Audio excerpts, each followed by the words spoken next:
vai de encontro aos seus anseios. Uma palavra que vai abençoar a sua vida. Eu me despertei agora à noite e tive o desejo de ler com vocês um pouco do Salmo. O livro dos Salmos, no capítulo, no número 51, Salmo não tem capítulo, perdão, número 51, o versículo 1 diz assim, na epígrafe do tema de start da seguinte maneira. Salmo de Davi para o cantor Mor, quando o profeta Natã veio a ele, depois de ele ter estado em Betseba, com Betseba. Tem misericórdia de mim, ó Deus, segundo a tua benignidade, apaga as minhas transgressões, segundo a multidão das tuas misericórdias. Lava-me completamente da minha iniquidade e purifica-me do meu coração.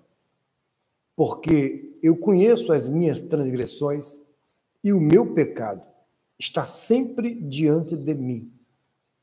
Contra ti, somente pequei e fiz o que a teus olhos é mau, para que sejas justificado quando falares, e puro quando julgares. E puro quando julgares. Ele que em iniquidade fui formado, eis que em iniquidade fui formado, e em pecado me concebeu minha mãe. Eis que amas, né, a verdade no íntimo e no oculto, me fazes conhecer a sabedoria. Purifica-me com hisopo e ficarei puro. Lava-me e ficarei mais alvo do que a neve.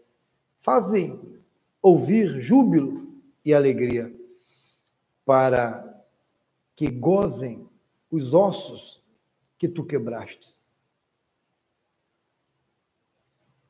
Cria em mim, ó Deus, um coração puro e renova em mim um espírito reto. Não me lances fora da tua presença e não retires de mim o teu Espírito Santo. Está aí uma palavra no momento ímpar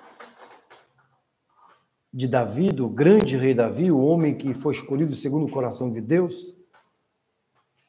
Ele traz a narrativa deste salmo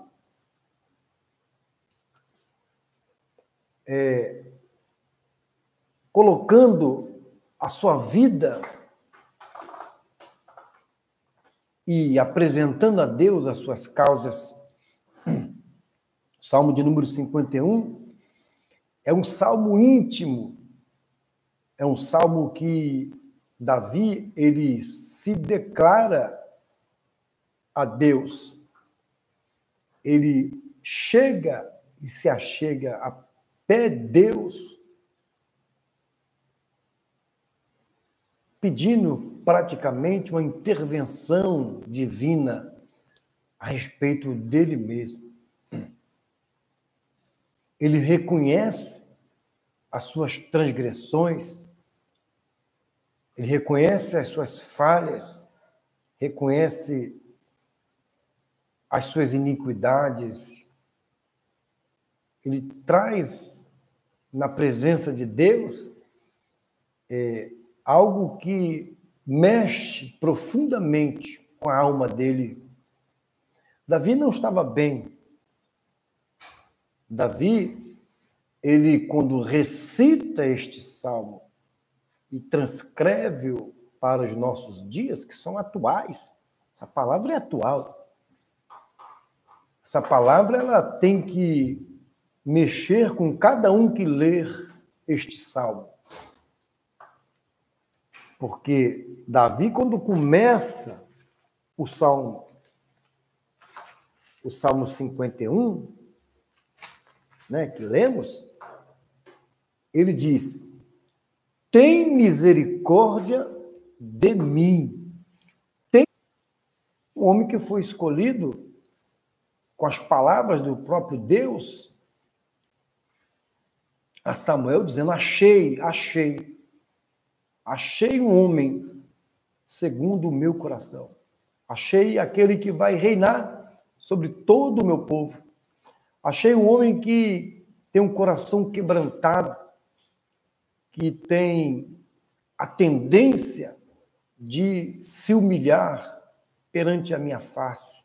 Achei um homem que respeita e tem temor e tremor a minha palavra e a minha presença. Achei um homem que dignifica de maneira literal e verbaliza nele tudo aquilo que eu penso e pensava de um homem. Achei. Vocês lembram de que o povo de Deus, durante os juízes, a época dos juízes, o último juiz de Israel foi Samuel, e Samuel, ele estava ali já envelhecendo, e os seus filhos não davam testemunhos e não tinham a mínima condição de o substituí-lo, caso ele passasse para o Senhor. E Deus, preocupado, porque os filhos de Samuel não tinham a mínima condição de substituí-lo para julgar o seu povo, foi nesse momento que o povo de novo se levanta. O povo se levanta porque não queria mais. Porque, na verdade, o povo estava vendo a maneira desleal, impiedosa, a falta de escrúpulos, a falta de caráter dos filhos de Samuel. Que isso aí acabou gerando grandes dúvidas no legado que o profeta deixaria. E era inaceitável para eles ter os seus filhos como juízes, já que não davam exemplo. Bom, já percebeu que os grandes homens de Deus, sem exceção, eu digo homens de Deus, tiveram as suas famílias, principalmente os seus filhos, como grandes obstáculos para a ascensão da vida espiritual dos seus pais. Já observaram isso? É por isso que nós entendemos que quando Deus criou o homem e a mulher, ele criou ali a família. A família, de fato, ela é representada pelo marido e pela esposa, os filhos que vão fazer parte desse núcleo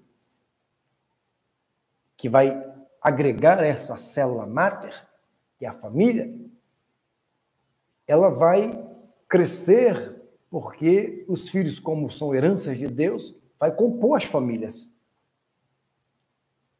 Mas, no princípio, não era assim. No princípio, era o homem e a mulher, a família. E é bem verdade, se nós pensarmos com muito cuidado, com muita atenção, sem tendenciar para a heresia, para não falar aquilo que está no nosso pensamento, aquilo que a gente deseja falar, não. Aquilo que entendemos que está na Bíblia, entre as entrelinhas da mesma. Vocês vão observar que, no final de contas, os filhos crescem, depois casam, vão formar sua família e acaba no final ficando o pai e a mãe.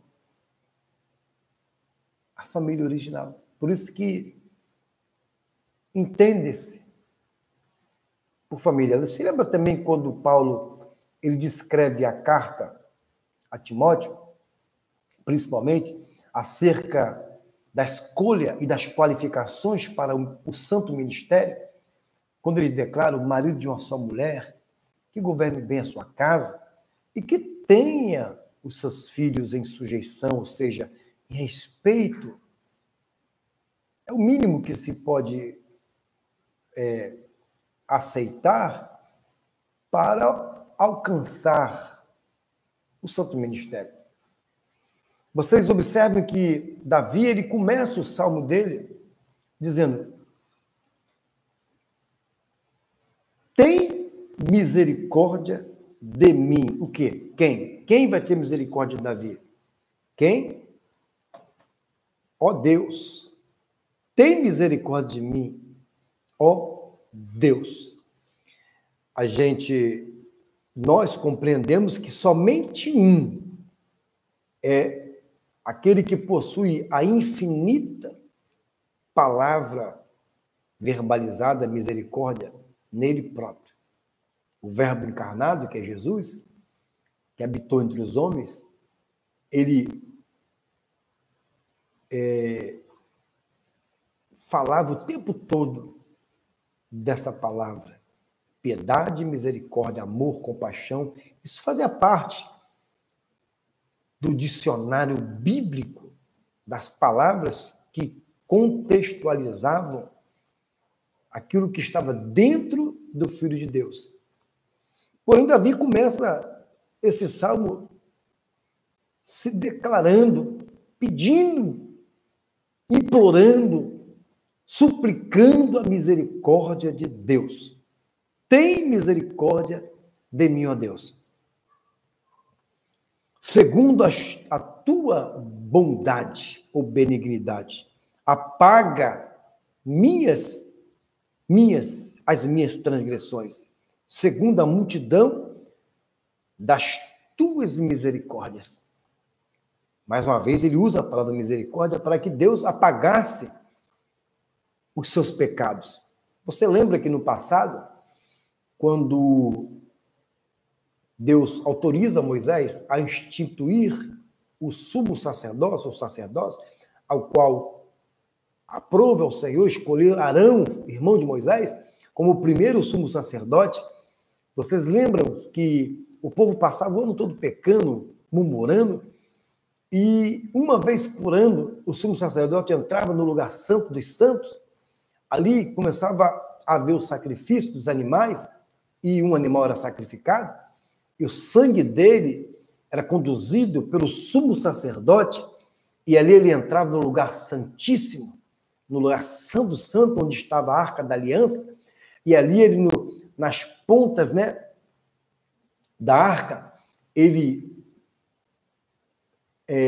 derramava ali o sangue do animal que foi sacrificado, e ali o Senhor, ele entrava naquele lugar santíssimo, aceitava o sacrifício, e o sumo sacerdote saía com o sangue nas mãos, aspergindo todo o povo, declarando que o Senhor aceitou o seu sacrifício, e ali significava que o pecado de todo o povo daquele ano foi encoberto. Lembra-se? Encoberto. Encoberto. Não foi retirado, foi encoberto. Cobriu-se. Simbolizava que ninguém podia mais ver, mas estava lá. O pecado ainda estava lá, mas era coberto.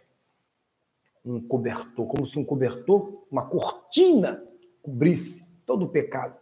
E as pessoas não enxergavam mais. O ano entrava após o perdão dos pecados, após encobrir os pecados, eles voltavam o ano de novo a pecar, e o sumo sacerdote entrava de novo, seguindo todo o ritual, todo o sacrifício, toda a adoração, até Deus novamente se manifestar e aceitar o sacrifício, e mais uma vez encobrir o pecado do povo. Isso era uma coisa constante. Só cessou esse tipo de sacrifício, a matança, quando Jesus Cristo, como cordeiro, que viria, como João declara, eis aí o cordeiro de Deus que tira o pecado do mundo, esse ia tirar. Embora nós iríamos ainda transgredir, porque Davi ele também faz uma declaração importante no Salmo 51, nós iríamos ainda transgredir, mas o sacrifício primordial, o único sacrifício verdadeiro do Cordeiro de Deus que tira o pecado do mundo, quando foi crucificado, ali o seu sangue que foi derramado perdoou todos os nossos pecados, aí foram perdoados. Mas aí vem alguns questionamentos, quando os discípulos questionam Jesus, Senhor, quantas vezes eu tenho que errar para que eu possa perdoar? Quantas vezes as pessoas podem errar e receber o perdão? 7, 70 vezes 7? Jesus disse, não tem 7, é infinitas vezes. Porque aquele que peca e confessa e deixa, alcança o quê? Misericórdia. Davi dá aqui a senha para alcançar essa paz interior, essa purificação e tranquilizar e apaziguar, trazer paz à nossa alma, ao nosso espírito, é saber o caminho das misericórdias, porque a própria Bíblia diz que as misericórdias do Senhor são as causas de nós não sermos destruídos. Então, misericórdia está aí o tempo todo à nossa disposição.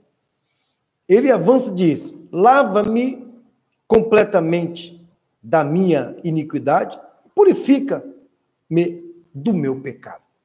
Davi não queria mais viver uma vida devassa, uma vida...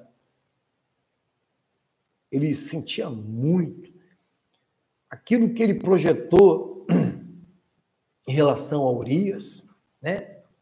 Que leva Urias à morte para possuir a esposa dele, aquele pecado gravíssimo, que ele demorou a confessar, só confessou aquele pecado quando Natan, já Deus apertou Natan, leva lá a palavra, disse que Davi, o que está acontecendo? Que ele até agora não confessou a sua transgressão. Estou preocupado.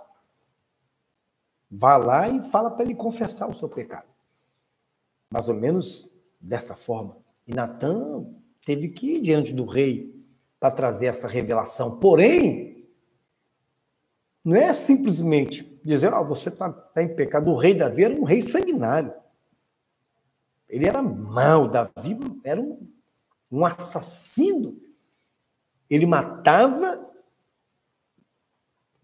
com muita facilidade. Natan conhecia o teor e o peso da mão e da espada do rei. Por isso que, quando ele é orientado por Deus a levar essa mensagem de conscientização do erro que Davi havia cometido, porque Davi fazia parte, Jesus, filho de Davi, a descendência de Jesus vinha por intermédio de Davi, raiz de Jessé. Então, o plano de Deus estava... o plano de Deus estava, podemos dizer assim, ameaçado. Claro que estou apenas...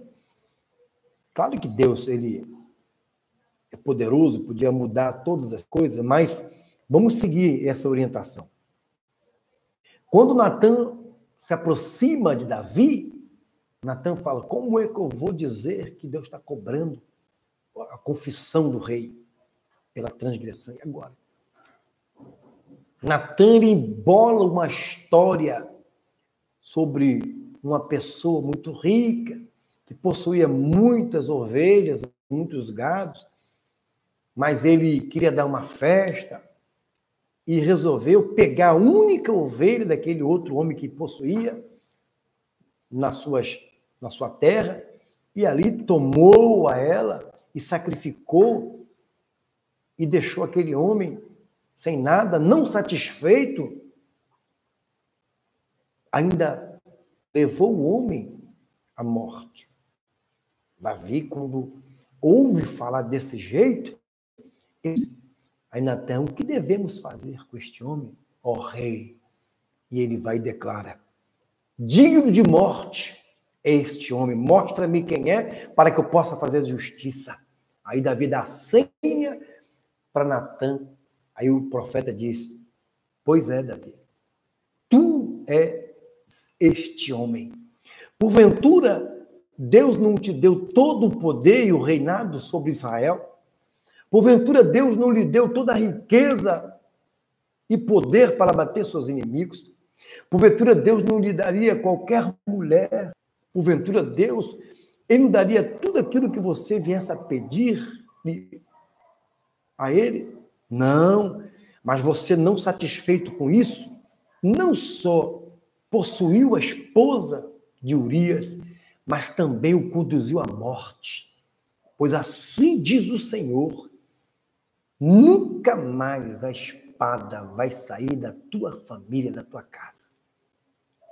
Davi, na hora, caiu nele um arrependimento profundo, ele se humilha, reconhece a sua transgressão, a sua falha, e ele vai de encontro àquele que tinha as tuas misericórdias. São a causa, ó Senhor, né? Segundo as tuas misericórdias, ó Deus, perdoa e apaga as minhas transgressões. Davi agora ele entra na casa de Deus e fala, perdoa. Mas já tinha feito. Mas Deus, ele observa as atitudes do rei e ele olha. E Betseba concebe, acaba tendo um filho nessa prática ilícita, nesse adultério que Davi havia cometido. Tanto ela era casada quanto ele também.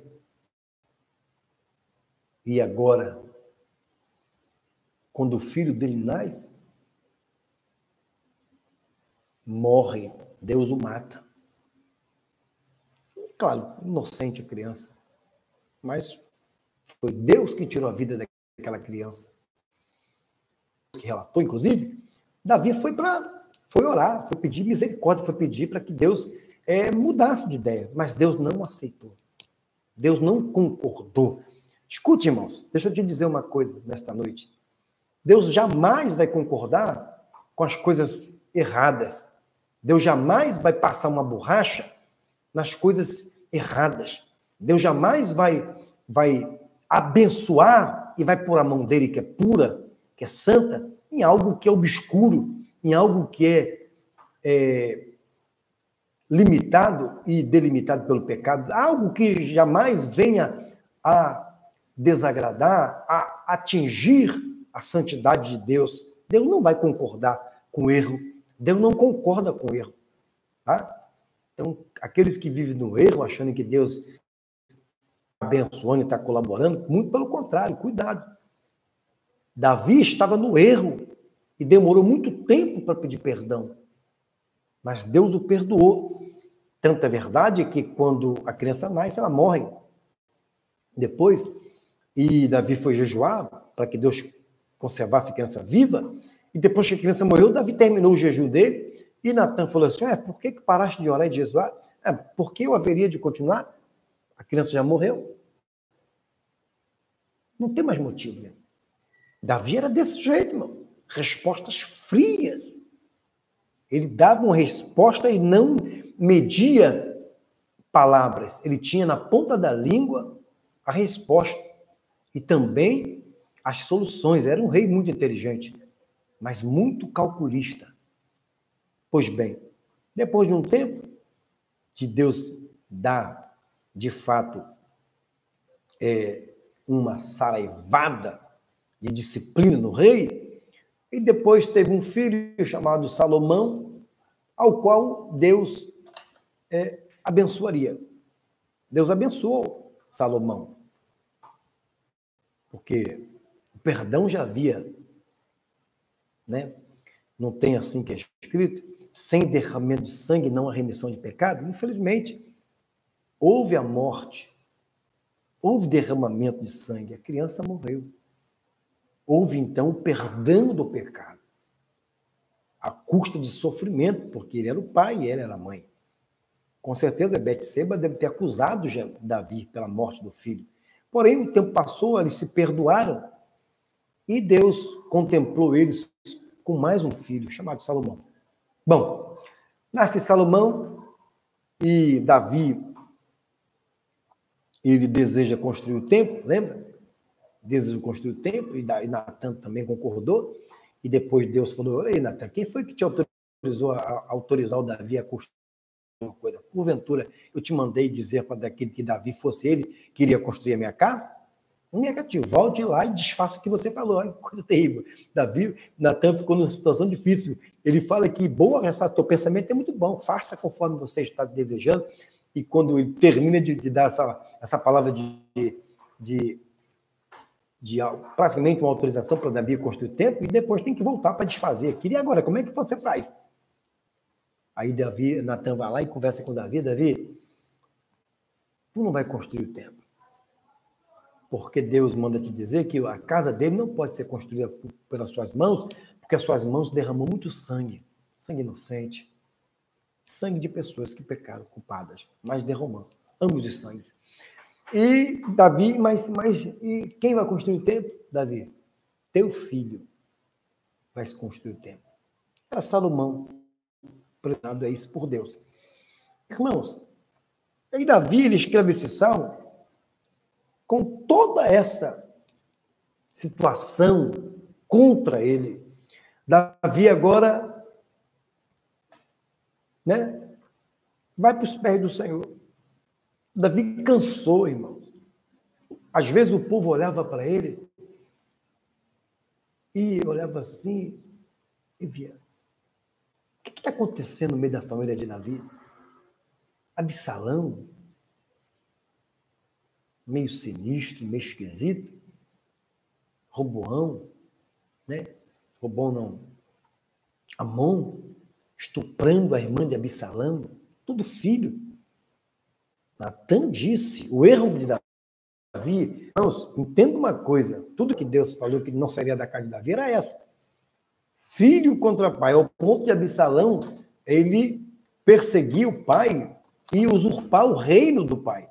E Davi, para não entrar em guerra com Absalão, preferiu sair da cidade, deixar o filho assumir o poder e ser rei por alguns momentos.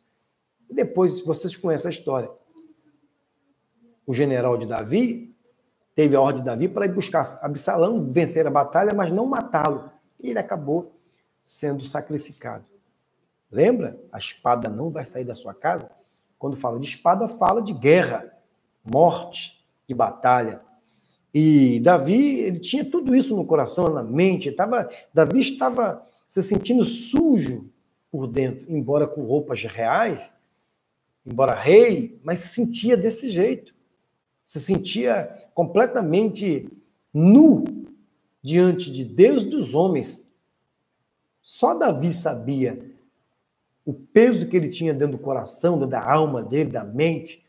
Ele olhava para as mãos, a lembrança de Urias, a lembrança do filho que acabou perdendo, a lembrança da morte de Absalão, do estupro da sua própria filha pelo seu próprio irmão. Tudo isso vinha o tempo todo na mente de Davi. Davi não conseguia se livrar disso. Era uma coisa que era gritante no pensamento dele, perseguia ele, dormia acordado com isso na cabeça. Aí Davi acorda e Deus lhe dá esse salmo. Davi, ele vem no 3, porque eu conheço as minhas transgressões. Ele conhecia as transgressões dele, do que ele arquitetou. Era algo muito terrível, que não saía da cabeça do rei, algo que estava dentro dele, intrínseco, alicerçado, arraigado nele, ele não conseguia se livrar, estava na mente dele, no coração dele. Esse pensamento vinha todos os dias na vida dele, a respeito do que ele praticou. Irmãos, estamos falando de Davi, do grande rei Davi, mostrando o outro lado dele, o lado oculto, o lado que ele não aceitava. Davi se sentia imundo, embora rei, segundo o coração de Deus, aprovado por Deus, mas se sentia nessa situação, uma situação constrangedora. Talvez Davi tinha até vergonha de chegar diante de Deus com todo esse peso de culpa na mente dele, no coração.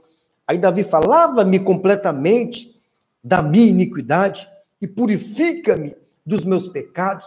Eu não quero mais estar desse jeito, me lava logo, dá um banho da tua graça e me purifica, tira de mim essas iniquidades, apaga da minha mente, do meu consciente, do meu subconsciente, essas memórias que me machucam, que vêm o tempo todo na minha mente, que me faz lembrar dessas coisas que eu fiz, mas me arrependo amargamente de ter feito. Davi estava nessa situação. Esse Salmo 91, esse Salmo 51, ele traz à memória isso. E nós estamos observando todo o seu lamento, todo o seu temor diante de um Deus santo, diante de um Deus que tinha poder para limpar o rei. Davi precisava do óleo lubrificador do Espírito Santo, do cabelo da cabeça até a planta dos pés, por dentro e por fora. Davi não queria viver de aparências como um rei apenas, que ninguém podia falar. Davi queria que o povo o olhasse, mas com olhar, olhando para Davi como um homem transformado, um homem mudado, um homem que tinha Deus como seu guia, como sua luz, como seu salvador, redentor, como seu protetor, como seu Senhor. Davi queria que toda a nação de Israel o visse não somente como um rei, não como um rei comum, mas um rei diferente, um rei que tinha um Deus acima de todas as coisas na sua vida e diante da sua face. Esse era o desejo. Mas como é que ele poderia transparecer isso através da ótica dele mesmo e pelo prisma do povo judeu, se ele tinha ele mesmo essa situação, ele não se perdoava pelos seus atos?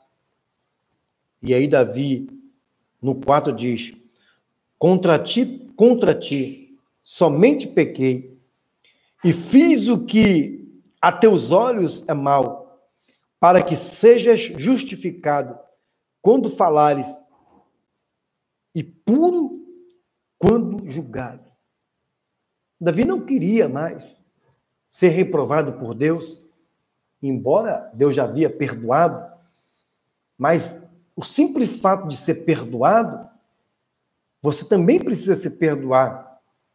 O primeiro que precisa corroborar com o perdão é você próprio, com a sua própria consciência. Não adianta você entrar e dobrar o joelho, Deus me perdoa. Deus perdoa.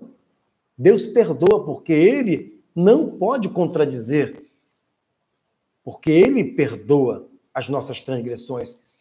Mas o que adianta Deus perdoar se a pessoa vive uma vida sempre lembrando que é condenado, que cometeu transgressão, que cometeu pecado? Davi estava nessa situação, Davi já havia sido perdoado, mas ele não se perdoava, ele não conseguia se encontrar, estava perdido, dando voltas, e parava sempre no mesmo lugar, porque ele não conseguia encontrar o caminho do perdão. Aí ele parte para cima de Deus. Aí escreve o Salmo 51, dizendo: contra ti somente pequei, e fiz o que a teus olhos é mal, para que seja justificado quando falares e puro quando julgares. Davi queria entrar na presença de Deus diferente. Ele queria encontrar o perdão dentro dele. Aí quando você avança, avança para o Salmo, o salmista, está na palavra, vamos terminar essa palavra, Aí fala aqui no verso de número 5, olha o que diz: eis que em iniquidade fui formado, e em pecado me concebeu minha mãe. Davi reconhecia que ele era um pecador, desde a sua concepção. E nós também. A Bíblia diz que aquele homem ou mulher que disser que não tem pecado, esse tal é mentiroso. Porque todos pecaram e destituídos foram da glória de Deus. E também a Bíblia diz que todo homem seja mentiroso, mas Deus verdadeiro. Davi tinha esse conhecimento. Davi sabia que ele era mentiroso. Davi não podia jamais entrar na presença de Deus declarando que não tinha pecado, que não tinha erro, que não tinha transgressão. O apóstolo Paulo fala que o bem que eu quero e posso fazer, eu não faço. Mas o mal que eu não quero, esse eu faço. Porque ele está sempre diante de mim. Você já entendeu? O mal está sempre próximo da gente. É mais fácil você pecar do que você cometer acertos. É mais erros do que acertos. Durante um dia, se nós formos pesarmos quantas transgressões nós cometemos, você vai preencher várias folhas no seu caderno de anotação. Mas no final de todas elas, você vai pedir perdão a Deus e todas as suas transgressões serão apagadas. Mas no dia seguinte, voltará a cometer os mesmos pecados, as mesmas transgressões. No final do dia, pedirá perdão a Deus e Deus apagará. Essa é a sina, a realidade do homem. Não adianta você dizer que é super santo, que não existe isso. Santo só tem um, que é Jesus Cristo.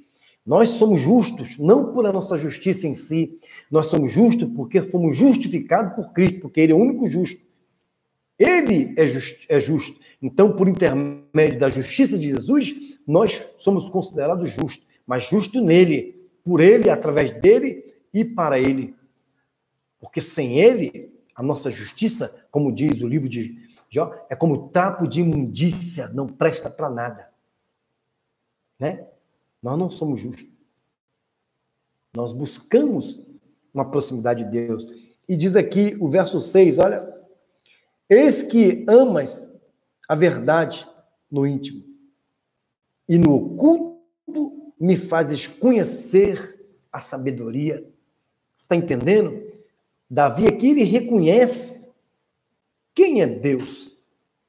Irmãos, quer no oculto, quer no revelado, quer você esconde, joga para baixo do tapete, ou guarda os seus maiores segredos lá no fundo do coração, na sua mente. Tudo isso para Deus já está revelado, já está descortinado. Deus lê pensamento, Deus lê coração. Deus sabe de todas as coisas. Por isso que você e eu, quando entrarmos na presença de Deus, entramos pelados. Tá, irmãos? Por que Deus fez o homem e a mulher pelado? Para andar nu? Para que eles não olhassem, não tivessem maldade. Se o homem não tivesse pecado, e a mulher, como é que você acha que eles seriam lá no Éden? Porque Deus não botou roupa neles. Eles estavam nus. E só enxergaram a sua nudez depois que transgrediram, que comeram da árvore, do fruto do conhecimento do bem e do mal, e eles reconheceram que estavam nus, sem roupas. Como é que você acha que seria se não houvesse essa revelação, essa descortinação da sua visão, eles pudessem enxergar a realidade? Com certeza nós todos estaremos lá na glória, andando para lá e para cá, mas com a veste espiritual, com certeza, sem olhar e sem ter maldade um para com o outro. Seria desse jeito, porque a ordem de Deus no Jardim do Éden foi para multiplicar no período antes do pecado. Antes do pecado, o homem deveria crescer e multiplicar. Porém, a serpente foi muito astuta e antes que o homem viesse a ter pelo menos o primeiro filho, deu bote na mulher, a mulher caiu, derrubou o homem e agora todo mundo tem a mancha do pecado, feriu a nossa alma, mas produziu na nossa carne a morte por causa desse pecado. No princípio, não deveria ser assim. Então, Davi, quando ele escreve aqui, ele diz, purifica-me com ísopo e ficarei puro. Lava-me e ficarei mais alvo do que a neve. Esse ísopo é aquela plantinha, né? Quando Jesus Cristo estava nos seus últimos momentos na cruz do Calvário, um centurião pegou uma vara de ísopo, tá? E aspergiu ali, colocou, mexeu dentro de um pote de vinagre e lançou-se numa espuminha, né? Botou numa espuminha, pegou a vara de ísopo, botou a espuma na ponta e colocou na boca de Jesus aquele vinagre para saciar a sede do Senhor. Esse ísopo também tinha essa atribuição. Por isso que Davi fala aqui, ó, purifica-me com ísopo e ficarei puro. Lava-me e ficarei mais alvo do que a neve. a súplica e o pedido do rei é para que Deus interferisse, intercedesse e mudasse completamente. Ele era o rei Davi, o rei que está pedindo. O rei não queria mais ficar dessa maneira. Pediu para ser lavado, para ser purificado, para ser santificado. E depois ele declara no 8: faze-me ouvir júbilo e alegria para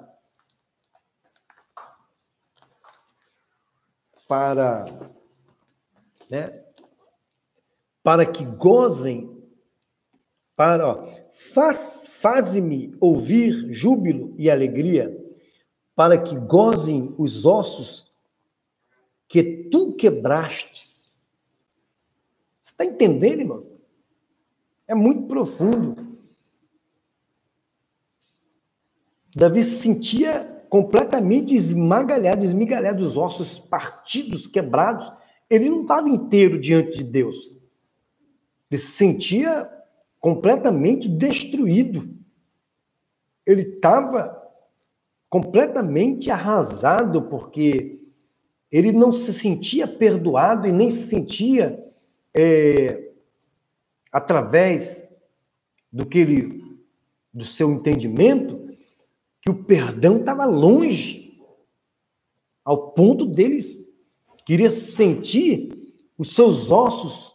Olha, ele queria ter alegria e gozo. Ele queria ter alegria. Estando sendo purificado, esmigalhado por dentro, ele queria, mesmo sofrendo essas dores, ele queria sofrer, mas com júbilo e com alegria, festejando, porque é só desse jeito que ele entendia. Por quê? Por que Davi pedia? Porque ele era um guerreiro. Um guerreiro, ele só se sentia feliz em batalha, queria morrer sendo transpassado por espada, era uma morte digna, sentir dor, não morrer de doença, mas ele queria se sentir desse jeito. Isso tudo via a mente de Davi. Aí vem aqui o 9, esconde a tua face dos meus pecados e apaga todas as minhas iniquidades. Esconde a tua face dos meus pecados. Olha o pedido do rei. E, apaga todas as minhas iniquidades. O desejo de Davi era que está apagado. Davi não queria mais viver essa vida, ter essa vida, embora ele não vivia mais, mas aquilo era algo que lhe açoitava. Era abominável aos seus olhos. Davi não queria se sentir. O passado dele era, para ele, era algo que deixava ele muito triste, muito abatido, quando ele pensava nas suas transgressões. Se você observar bem, Davi não era um homem de ficar pecando o tempo todo. Pelo que me consta, a transgressão de Davi foi essa. Embora ele deveria tomar algumas providências, mas o pecado, você pode vasculhar na palavra de Deus, você não vai ver Davi o tempo todo errando e pecando, pelo contrário. Você vai ver Davi, depois que ele passa por essa experiência, você nunca mais vai ouvir que Davi possuiu a mulher do outro, que mandou matar o marido do outro, você nunca mais vai ouvir isso aí. Isso é um legado que ele deixou para todos aqueles que gostam de ficar aí cantando a mulher dos outros, né? Tem aqueles cristãos que não conseguem ficar, que não está contente, que gosta de ficar pulando cerca, né? Cometendo fornicação, adultério o tempo todo, achando que está... Não sei como é que essas pessoas não entendem quando lê essa palavra, vê o quanto de imundície que Davi se considerava por causa dessa transgressão. Mas tem pessoas que pecam de maneira descarada e não está nem aí, né? Mas vamos lá. Olha o 10, que ele diz: cria em mim, ó Deus, um coração puro e renova em mim um espírito reto. Davi não queria que Deus restaurasse o coração dele. Muito pelo contrário, ele mandou criar um novo. Você está entendendo o que Davi está pedindo? É algo impossível. Hoje, a ciência, ela consegue fazer com que, através do transplante de coração, coloca um novo coração em uma pessoa que está com o coração fraco. Isso aí, eu estou me referindo a provavelmente doença cardíaca, o coração dele não suporta mais, precisa de um transplante, aí vai lá e transplanta o coração e coloca um novo coração naquele homem, e ele passa, se tiver aceitação, se não tiver rejeição, mas vai tomar remédio pelo resto da vida, para que não possa o coração ser rejeitado. Aqui Davi não está pedindo para que o homem venha e faça uma cirurgia nele, tire o coração e ponha outro. Não. Deus quer Davi está pedindo aqui que a mão de Deus poderosa entre dentro do coração dele, limpe, tire tudo o que está no coração dele. Davi queria uma renovação, algo extraordinário, algo que somente Deus tinha poder para fazer, algo impossível para se fazer aos olhos dos homens de sua época. Jamais imaginaria, na época de Davi, ter o transplante de coração, como temos na nossa era, nesse período. Mas na época de Davi clamou aquele que podia fazer uma cirurgia espiritual, entrar dentro dele, limpar todo o coração e renovar o seu espírito. Essa é a diferença. E no 11 ele termina: não me lances fora da tua presença e não retires de mim o teu Espírito Santo. Ele finaliza com a grande preocupação de que Deus o reprovasse, o rejeitasse, além de rejeitar, tirar o espírito dele e jogar ele para fora. Muito pelo contrário. Foi uma das maiores e mais poderosas orações que um homem reconhece. Não era um homem comum, era o rei. Era o rei que estava fazendo esse pedido.